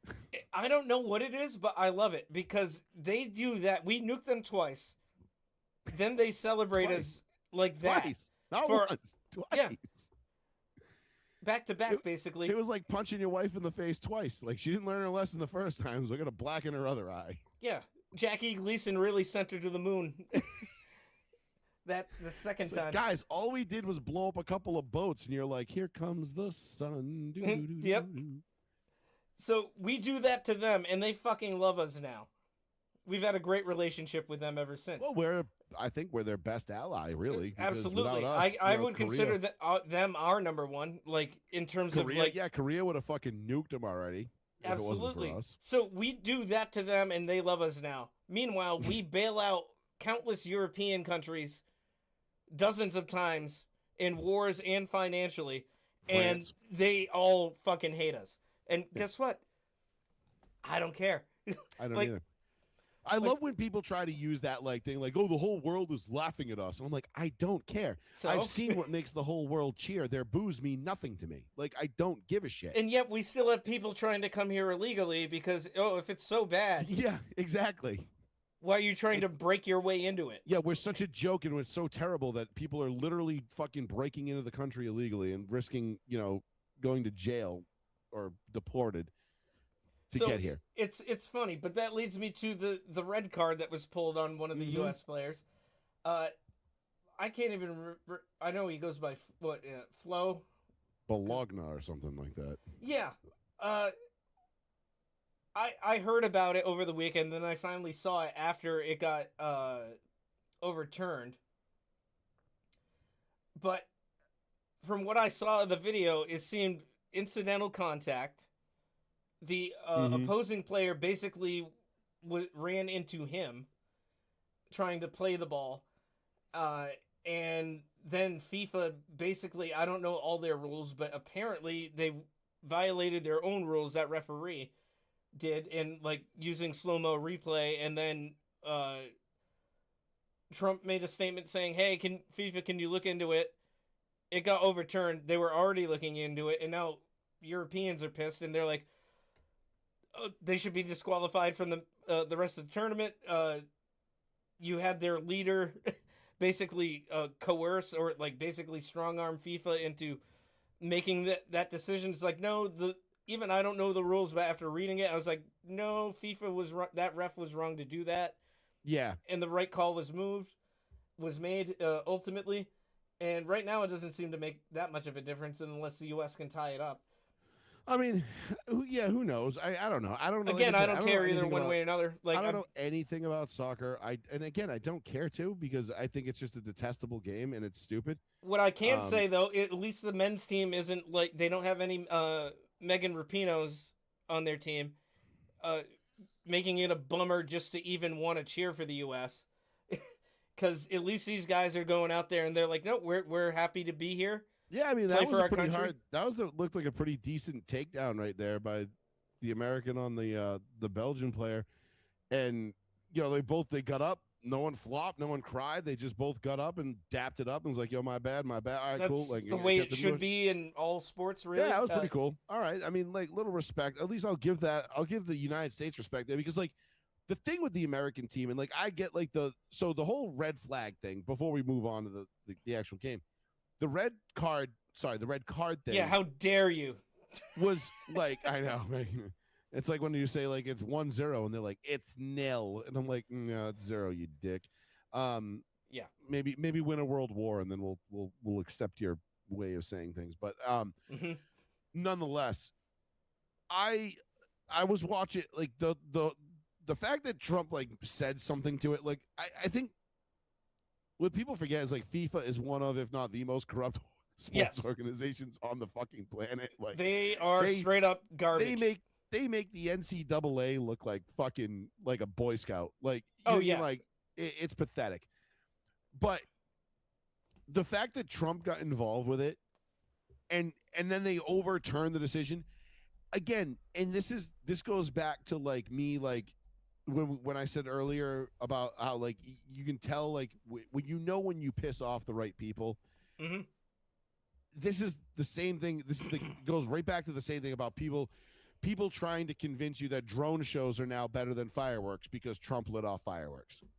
Like if Trump had done a fucking drone show, it would have been like, this is the gayest thing ever. I don't want to hear 10 million buzzing little bees going zzz, painting pictures of Jurassic Park in the air. Fuck that. I want my fireworks, god damn it. But of course, that's not what happened. Trump gets this, puts this, I'm not even going to say he got it overturned. He didn't. No, he didn't. He commented on it, and it brought attention to it. And then the people who gave it attention were like, oh, fuck, like, yeah, we kind of have to overturn this. Well, because he was involved, because he spoke up about it. And not even, like, he didn't hold a press conference just for that. He mentioned it. Wait, is a hydration break in soccer to literally water the field? No, it's so the players can drink water. Oh, because they're watering the field right now. I believe it's for the players. They might be doing that because of where it is, and depending on the temperature, like what the weather is there. I don't know where it's being played. But yeah, it reminds me of the meme I saw today from the Babylon Bee. America finally interested in soccer after realizing how angry you can make Europeans. Which is fucking great, because all I've seen on X over the last few days was angry Europeans. Okay, never mind. Yeah, it is for the players, but they are watering the grass during the hydration break, which is crazy. I don't know if that's standard. That's kind of, I don't know. I just noticed that, and I was like, wait a minute. I was like, because I guess FIFA, according to Google, FIFA introduced the hydration break between like the 22nd and the 67th minute or whatever it was, somewhere around there. It was for this one in particular. I think it had to do with the predicted the heat. Heat. Yeah, it had to do with the heat and the fact that like the English couldn't fucking handle anything over 65 degrees. Well, and I saw Europeans complain, "Oh, well, this wasn't a thing until now. Why is that? Oh, you don't want the players to be properly hydrated?" Yeah, it's because y'all are a bunch of bitches and can't handle heat. Yeah. Like, well, apparently they don't have AC in Europe. And yeah, like you guys are and that's again that it's why like I love the fact that the Europeans have come over here and they've fallen in love with this country and they think it's the greatest things ever. Like they're like, this is the best shit ever. At least the good ones, yeah, like the honest ones. And I love that, and I'm like, good, because you know what? Like maybe now you understand why we've been calling ourselves the greatest country on earth for the last 200 years, and it wasn't hyperbole. Like we no, we literally are just better than all of you. And people come over here and they see it, but like also, like y'all a bunch of pussies. Sorry. Yeah. But like you guys think you're badass, but you're not. Like you've got a couple of badasses here and there, but as a population, kind of fucking gay, bros. Especially fucking gay. Especially these Europores coming here. Or really it's the ones that didn't come here and are complaining about everything World Cup related in America. By de facto. I'm not even there, and this is pissing me off. That's about as European. It should never be. The World Cup should never touch American soil again because this and it's like did you even come here for any of them? Like, not that you're obligated to, but did you experience it yourself? I think the U.S. is the best country I feel like in the world to host a World Cup because we're massive. First of all, we have dozens of facilities that could host these games. Yeah, with literally 70 to 110. Like, could you imagine if they started hosting games at like Penn Station and like Penn State? Yeah. And they were just like, 110,000 people here. You know what I mean? Like in Dallas, like go to Jerry World in Dallas, and it's like, well, they did have some there, didn't they? Houston, I believe, not Dallas. Okay. Oh, I know it was L.A., Seattle, Gillette, Florida, and I think smaller, Houston. I think that was all of them. Yeah, and then there was some in Canada and Mexico. And I know Mexico has at least like 3 stadiums that can fit like 100 or close to it. Oh yeah, Studio Azteca in Mexico City Estadio Azteca is fucking huge. Yeah, and that is made for soccer. So yeah, Toronto, Vancouver, Mexico City, Guadalajara, Monterrey, and then you had L.A., San Francisco, Seattle, KC, Seattle, Dallas, Houston, Miami, Atlanta, Philly, New York, and Boston. Right. Oh yeah, that's funny because I saw a thing today. It was like amount of playoff wins at MetLife. Norway 1, the Jets 0. That is, I mean, the Jets just can't, like, they catch strays everywhere they go. There's no getting around it. No, I mean, and you know what? They deserve every single one. Mm-hmm. They really do. They're one of the shittiest sports franchises in the world. Not even just in this country or the NFL, the world. I mean, they're making a strong bid to, depending on how shitty they continue to be, to at least match the Cleveland Browns as far as the NFL goes. They've at least made some. I don't know. They've made a lot of bad draft picks too. So. Oh, they're both god awful. I mean, it's like when people are like, "Oh, the Jets are going to have like 3 first-round picks next year," and I'm like, "Cool, they're going to get one guy that might start 10 games for them and then get cut in 2 years." Like, that's it. That's all they're going to get out of that because they suck because they're awful. Belgium's flopping around on the ground like a bunch of dead fish now. They're milking it. Well, we'll see what happens with that. Like, come on, like, dog, you got barely fucking kicked in the shin and you have shin guards on. Like, why are soccer players such fucking pussies, dude? It's because the game is now such, as you said before, where this is like the standard. It's become a part of it. Whereas if the standard were higher and it was like, no, you gotta, like in hockey, like, oh shit, that guy almost died. Oh wait, he went back in the locker room, got with a fucking broken leg, and he was just like, yeah, whatever. Yeah, guy gets gotta his stay face in the game. destroyed on the boards. He comes back with 16 stitches like 10 minutes later, and he ends up scoring like the game-winning goal. Yeah, like guy gets a fucking hockey puck off the face, destroys his orbital bone. He's gushing blood everywhere, and he's a complete different culture. Give me 5 minutes, I'll be right back. Different culture, okay. Different breed. Yeah, different mentality. But soccer players, like, they like take pride in being pussies, and it's like, dude, that's so gay. Like, and not in like, you know, like that's fabulous kind of gay. Like, no, like, I mean, it's like, lame. No. Like, what are you doing? Yeah, like dude, no, be a man. Like, yeah, like knuckle up, punk. Like, come on. You know what I mean? Like, the Americans got some, like, you can look at a guy like Lexi Lawless, like a big fucking tough ass dude. Like, Big he Red, ain't nobody's bitch. You know what I mean? Like, that dude can fucking throw down.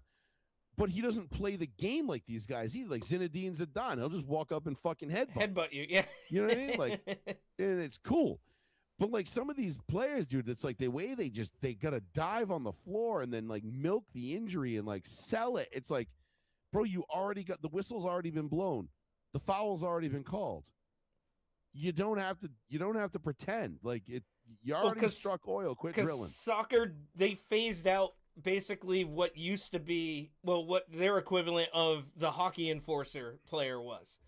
The Alexei Lalases, the Zinedine Zidanes, the guys that are going to go out there and be rough and not flop and like protect their like leading goal scorers if need be. I get that. But that is gone. That's been gone for a long time as far as I know. I mean, I don't know when the shift happened because again, I've never paid attention to soccer. I feel like that was a thing before. Even Vinnie Jones, who became a great actor, he played he's a UK guy, so he's British. Yep. But he was a tough bastard. In his league, you did not want to go up against him because he would fucking he'd give it to you. Not all soccer players are pussies. No. But the game forces you to be a pussy. Because it unfortunately, they adapted to that soft kind of play and like heavy penalty throwing regulations. Anything now can be considered at the very least a yellow card. What did Hank Hill tell Bobby? He's like, soccer was invented by European men to keep themselves busy while their wives did the cooking. Like, yeah. You're like, yeah. It's like, yeah, no shit. Like, it's such a, I don't know, dude. To me, it's a garbage sport. I love the fact that Trump got involved with this whole red card thing. Not that it helped him out tonight. And I'm sure there'll be a bunch of people on Twitter tomorrow and be like, oh, even Trump's corrupt ass couldn't save you. Blah, blah, blah. Even though he had nothing to do with him being able to play tonight. Yeah. And you know what? But the funniest part is like the U.S. will probably get eliminated here in the next, 10 minutes. And we'll move on as a nation. Everyone tomorrow morning is going to wake up and be like, all right, it's Tuesday. All right. Well, hope the rest of the games go well for everybody. Everyone has fun. And still has fun here in America. Yeah. Enjoy it. And again, like people keep trying to say, like, home country, that's fine. Soccer's taking over. Soccer's blowing up. I'm like, dude, I've been hearing soccer's going to be it's going to be one of the big fours for the last 35 years of my life. And yes, ever since like soccer moms became a thing because anybody can play. It's an easy game for pretty much any kid as long as they can run, can play. At least, even not if they're for nothing, running is the easiest thing to condition your body to do. Yes. But, so, listen, I understand like the skill aspect of controlling a ball with your feet and like doing all that. Like that's acquired and it's and that's impressive. a different level. But yes, and it's cool. But the physical abilities of these guys, dude, they're fucking. We call them grass fairies for a reason. Mm-hmm. Like if I can run, like if I needed to, again, running is the easiest thing to condition your body to do. It's the most natural thing that we do. Mm-hmm. Anybody can run and have the stamina and the cardio to do what these guys do. Like they're not impressive athletes to me at all. Like in that regard, you know what I mean? Like I look at guys that play in the NFL, boxers, rugby, lacrosse, MMA guys, even rugby. Yeah, like the NBA, like the level of the athlete in those sports far exceeds anybody on a soccer field. Like they might be quick or fast or whatever, and like they do it, but like these people that come out and like it's straight sprinting for 90 minutes. I'm like, no, the fuck it isn't, dude. Like I've seen soccer games be played. I don't watch it because I'm not, I got better shit to do with my time. But like also don't try and lie to me and tell me something it's not. Like you guys have hydration breaks now. Like come on. Stop it. Just stop. Like listen, the skill set is impressive. I will give you that. To learn to control a ball with your feet and do all the little fancy kicks and especially at the professional level. Yeah, no, that is like Beckham, all that jazz. Mm-hmm. But don't sit here and tell me these are the greatest athletes in the world. Otherwise, they're just running. Yeah, I mean, I bet you there's fucking guys that are driving NASCARs right now that could come out and play fucking 90 minutes of soccer, no problem. Probably because that's also endurance based. It's a different type of endurance, but endurance nonetheless. I'm just saying that because people love to shit on NASCAR drivers for not being athletes. Or race car drivers in general. But I can They understand the argument because they aren't. Yeah, they're not out there. They're not, but they're But like the soccer G's players. that you're facing there, it.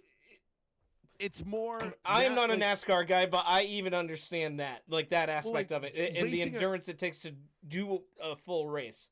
yeah, Whether it be and 300 or racing 500 laps. racing a car for me, like it's so soccer is difficult because you play for so long, you wind down your energy, and as your energy winds down, it becomes tougher to be able to do the skill based things that you need to do. Same thing in NASCAR or racing in general. As you get more tired, your focus tends to loosen. It's natural. So to be able to do the same things you were doing at mile 500 as you were on mile 5, Yeah. Okay, yeah, that you get the idea. Soccer's the same thing. Like 90 minutes with a halftime involved, which racing doesn't have halftime. But it's a different. You're right. It's a different level of athlete. It's a different type of athlete. Like you don't look at no one's going to look at a NASCAR driver and be like, oh man, I wonder how much that guy benches. You're like, yeah, probably like 135 if he's lucky. You know what I mean? Like some of the better in shape guys, the Mark Martins, the Ryan Newmans. You know what I mean? Some of these guys that over the years that Clint Boyer, who was I'm sorry, not Clint Boyer, the other one there that Carl Edwards was a marathon runner. You know what I mean? Like in real life, he ran marathons for fun. And also happened to race cars. So it's like, yeah, no shit. Like these guys aren't one-trick ponies. But anyway, my point is, soccer players are nowhere near the level of athlete that like soccer fans want you to think they are. They're extremely skilled, but their athletic ability is like, dude, come on. The guy weighs 145 pounds. Like, what can he do besides run?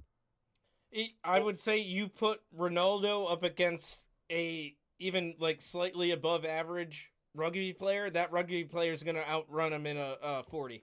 Go put Chad Johnson on a soccer field and watch what happens. Yeah, Tyreek exactly. Hill. You know what I mean? Like, could you imagine if the U.S. actually cared about soccer and we sent our best athletes to play soccer instead of football, basketball, baseball, and every other sport that's actually fun and cool? Shit, if Bo Jackson didn't have that leg injury, we could probably put him on the field right now, even at his age, and he would. Dude, Bo Jackson destroy. He would kick the ball and knock somebody's head off. He hit 32 home runs and scored like 15 touchdowns in the same calendar year. He is. I love that fucking 60 for 60 about him. It's probably my favorite of all time.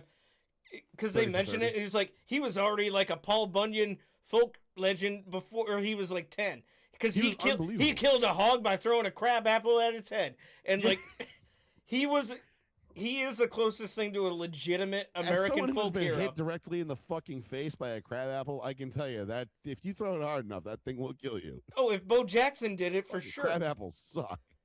But no, he is like the closest thing to a legitimate like folk hero that actually existed and was documented. Absolutely, dude. And it's a shame. Bo Jackson might be the greatest athlete to ever walk the face of the earth. I can't argue with that. The fact that he is the reason why his career ended. The doctors that said that that diagnosed him with that injury, that led to like the degenerative bone, the hip injury, hip injury. They said if he wasn't as strong as he was while running while it happened, it wouldn't have happened to somebody else. He literally had it happen to him because he was so good. Right, because his muscles powered through the angle and what should have just collapsed the normal man. He was able to power through. And he just kept going like he did so many times when scoring a touchdown. He would just keep running into the tunnel after the end zone because he couldn't stop. He got tackled on the sidelines. I forget who it was against. He got tackled on the sidelines, went down, didn't get up.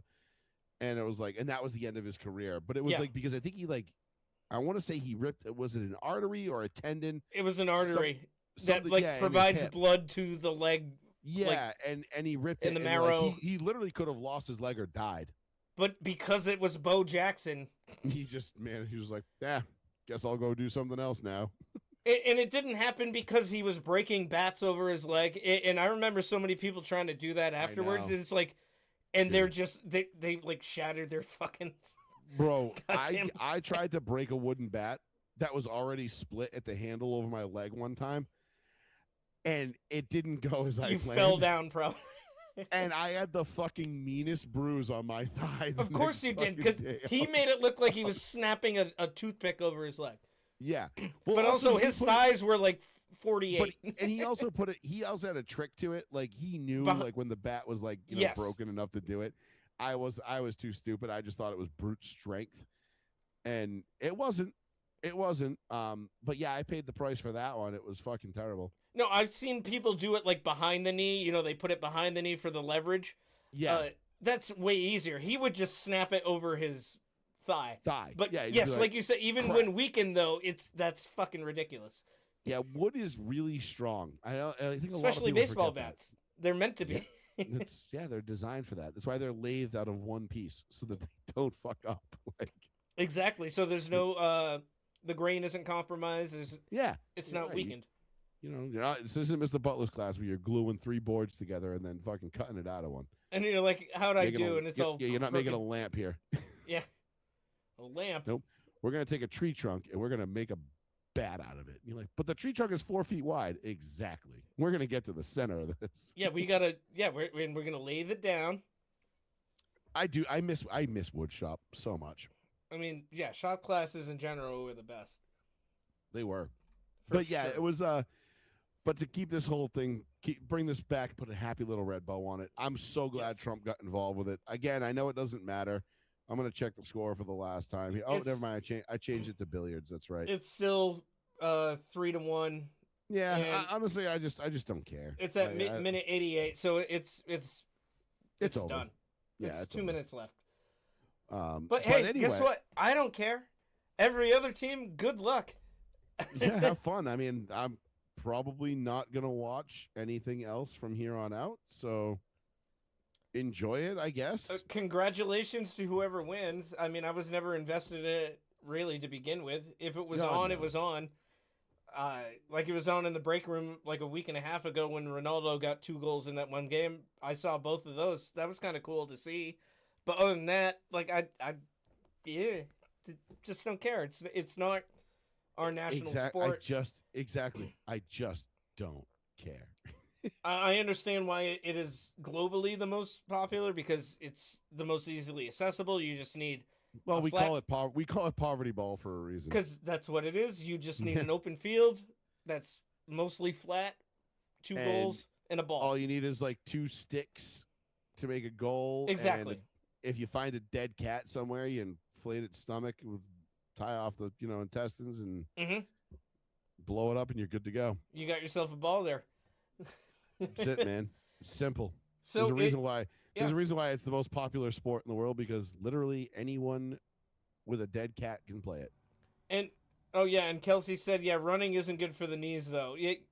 Yes, because it's not. But when you weigh 140 pounds, it doesn't matter. Right, that's relative to the size, like for of the me, person, also the age. I used to run when I was a senior in high school. I was 270 pounds. I started running during April vacation of senior year. By the time I started college in September, I was down to 217. And I was running 6, 7, 8 miles a day. I mean, I remember leaving That's good.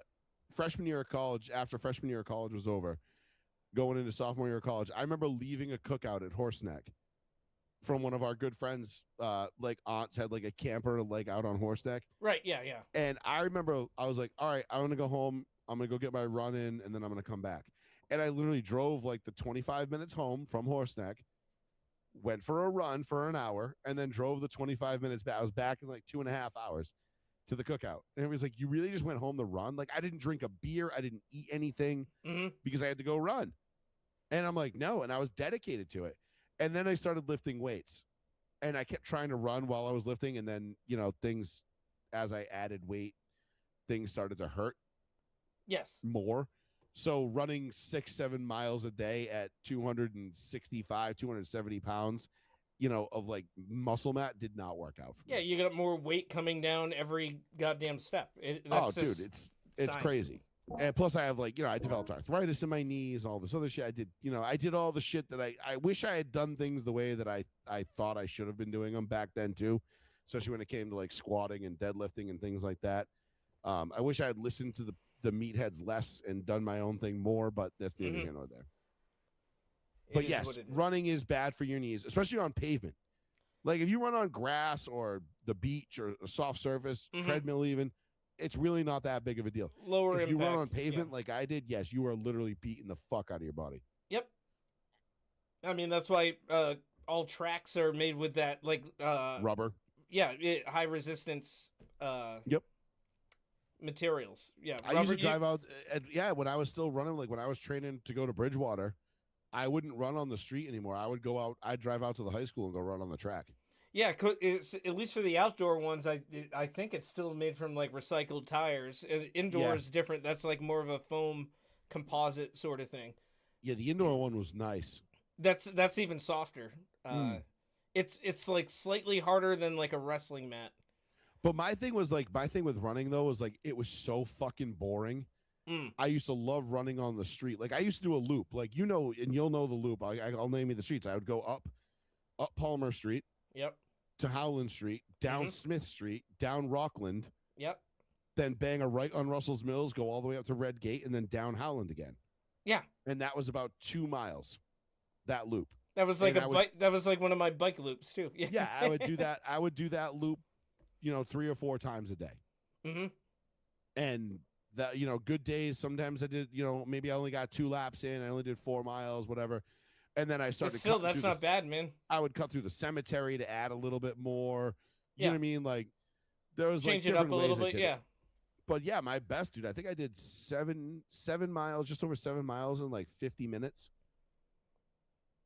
So I was pretty. Like, no, that's good. I had a pretty good pace going there. But again, I was 216 pounds, whatever I was, and I was cooking. But yeah, 60 pounds lighter than what you were before, and then after. And now here you are. Right, to go from 270 down to like 215 was crazy. Yes. I felt like I was invincible. Then I started lifting weights. That's a really fat small child you dumped off in weight. He's for real. And again, when I was 270 in high school, I'd never seen the inside of a gym before. I'd never lifted a weight. I'd never done any of that shit. You know what I mean? I played paintball, dude. I was not, but I wasn't an athlete. I was pretty athletic. I could do some things, at my size that was, kind of cool. But yeah, you just didn't have any of the skills for, like, necessarily for those sports because you weren't actively playing. Maybe you shoot around. Stick and ball sport guy. Yeah, I mean, I shot around with a basketball hoop in my fucking driveway. Sure, but I played DY double. You know what I mean? Oh, basketball. I played a CYO for like half a season, and I was like, I'd rather just play horse and just shoot around. Yeah, exactly. Because I'm not tall. I don't have the ball skills. My shooting was okay, but I wasn't like sinking threes or anything. Oh, that was like remember like Joey Helm? Yeah. Remember him? Dude was an absolute sniper from the 3-point line. Yes. Unbelievable. Like, I swear to God, dude, the kid didn't miss. He'd get open on the 3 and be like, no! And I'd be running out, like, with my hand up, and it would just go every time. Nothing but the bottom of the net. He was like Dartmouth's Chris Herron. Dude, he was ridiculously good shooter. It was awesome. Mm-hmm. And he was like, but again, like, not a very, like, he was a very unassuming figure. You know what I mean? Like, you didn't look at him and be like, oh, that kid's a player.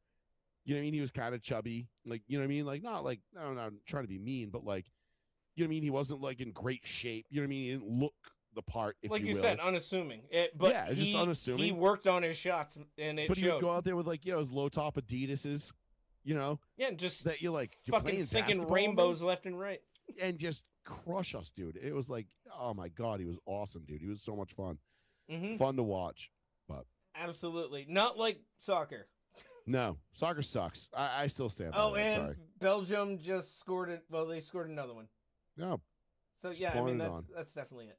So congratulations, Belgium. I'm not sore about it.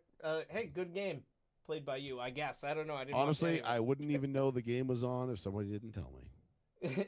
As I reminded you before we went on. Yeah. But yeah, I think that'll do it. The other things we had to talk about aren't really that interesting, to be honest. I did want to touch on the birthright citizenship ruling from the Supreme Court, but that's already kind of old hat, and we'll touch on it next week because I do have some thoughts on it. But we certainly can. This was more about the fourth, and then this World Cup stuff since it's happening right now. Yeah, current events. We can absolutely touch on the birthright citizenship thing. And I'm sure there'll be even bigger, better breaking news in the next, 6 days. So yeah, hopefully nobody dies between now and then. I mean, like, no newsworthy. oh yeah, well that we hope for that every day, but yeah. Yes. Yeah, no, that'd be the worst news to report on. Oh, then we got I did want to touch on the Christopher Nolan Odyssey movie. Oh yeah, let's do that next week because that'll give me a chance to actually like go do a little bit of a dive into it because I've only seen things on Twitter. It's mostly the casting decisions. Yeah, didn't they make Helen of Troy black? Yes. Yo, we was Helen of Troy and she. And Athena is being played by Zendaya. Nice. Also, not Greek. Like, yes, it's based on myths, but it is Greek myths. Yeah. And now the Mediterranean is a diverse enough area even back then where Truth. these people mixed. But Homer and anybody else involved in the writing of these myths, we're not thinking of a black woman as they Helen were not of Troy. sub-Saharan. She was also described as being fair-skinned and blonde hair. Who's Lupita Nyong'o, and she's a beautiful woman. Lupita. But I'm sorry, that is not a Greek like.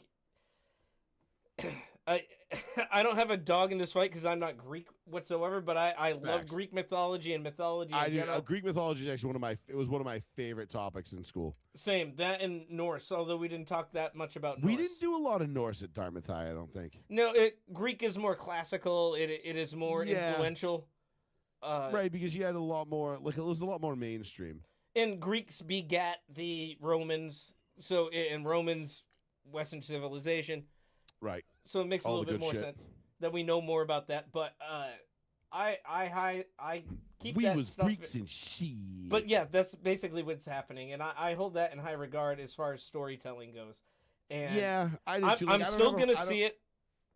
But I'm probably still gonna watch it too, but mostly because I just have I have a wicked craving for movie theater popcorn. No reason. I mean, it it hits better than anything you can make at home. It really does, dude. Like, there's just no comparing it.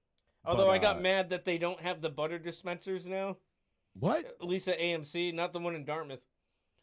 Why? I don't know. So I got my free large popcorn last time I went to go see Scary Movie.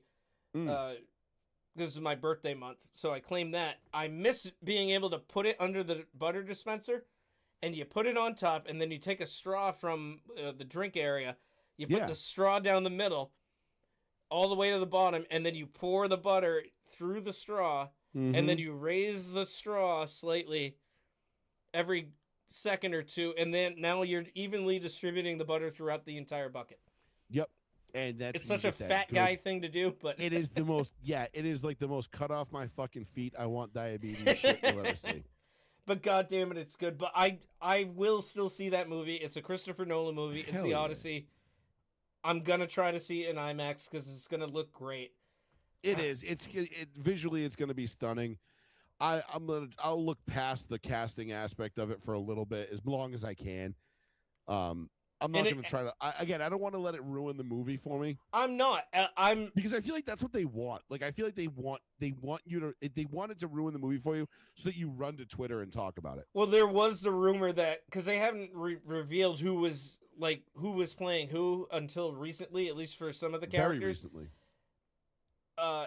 Ellen Page was allegedly playing Achilles. Which was hilarious. The memes about that were already fucking hilarious. Because that is the biggest that I would be like, no, fuck this movie. Apparently, no, she is playing a different male character, not Achilles or the ghost of Achilles, depending on how they depict that character. Oh, God.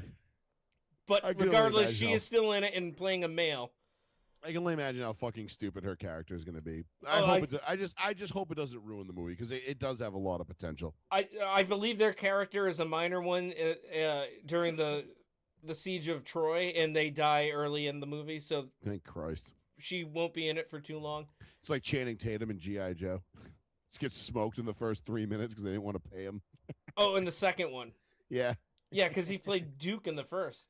Yeah. And then the second one, they were like, all right. He's like, I need 20 million for this. And they're like, we'll give you 5. And he's like, I'm only giving you the first scene. I'm kind of the main guy in this movie. What are you talking about? And they're like, not anymore. You're not. Yep. I don't think I might have seen the second one. I know I saw the first. Well, we went to the movie theater to see the second one, and my wife went on. It was on Easter Sunday on her birthday of all things. Oh wow! And she was bullshit because the only reason she went was for Channing Tatum, and then he gets iced in the first 5 fucking minutes. And my wife is not a war movie person. Like she doesn't like war and bullets and like she won't watch Saving Private Ryan. Like you know what I mean? Like. She's just not interested in it. She's like, nope. I tried watching. I tried showing her The Last of the Mohicans a couple weeks ago, and she was like, "This is fucking awful." And I'm like, "What?" Well, this movie's great, and she's like, "Yeah, I'm but bored." She's like scrolling TikTok halfway through. That must have been funny. So in the first 5 minutes of that movie, you're like, "Well, no more Magic Mike," and she's like, "I'm out of here." She literally went to sleep. She curled up. It was when they first got the new seats, and she literally just like rolled over on her side and took a nap. Like, all right, I'm good. Yeah. Wake me up when the credits roll. Yep. We'll go to 99, get some popcorn there too. It was almost as bad as when I took her to see Transformers. Oh yeah. This isn't going to be about aliens that are robots, right? Yeah, she's like, as long as it's not like fucking robots from outer space fighting, I'll be fine. And I'm like, and she's like, are you fucking kidding? And you're like, have you made it this long in life? Being born when you were and not know what the concept of Transformers It's like watching those reaction videos on YouTube. Like, I think we talked about this last week. It's like, how the fuck did you not know what Master of Puppets was, sir? Like, come on. We all know you've heard this song before. Shut up. It's impossible to move at this point. It's part of the zeitgeist. Like, yeah. Just people acting. But she was not. She was dead ass. But I can hear the engines firing up behind me, so I'm going to dip. And much like people acting like in soccer when they flop. Exactly. But I will see you next Monday. Absolutely. I will be here. Looking forward to it. Hopefully you folks will be here. Also looking forward to it, my friend. Hope you have a good race or many good hamburgers and races to you tonight. Can't wait. And we'll see you back here around the same time next week, folks. We'll be here. Monday nights, baby. You know it. All right, bud. I will talk to you next week. Yes, sir. Yeet. All right. Peace, everybody. Later. Happy 4th again, everybody. Happy 4th. America.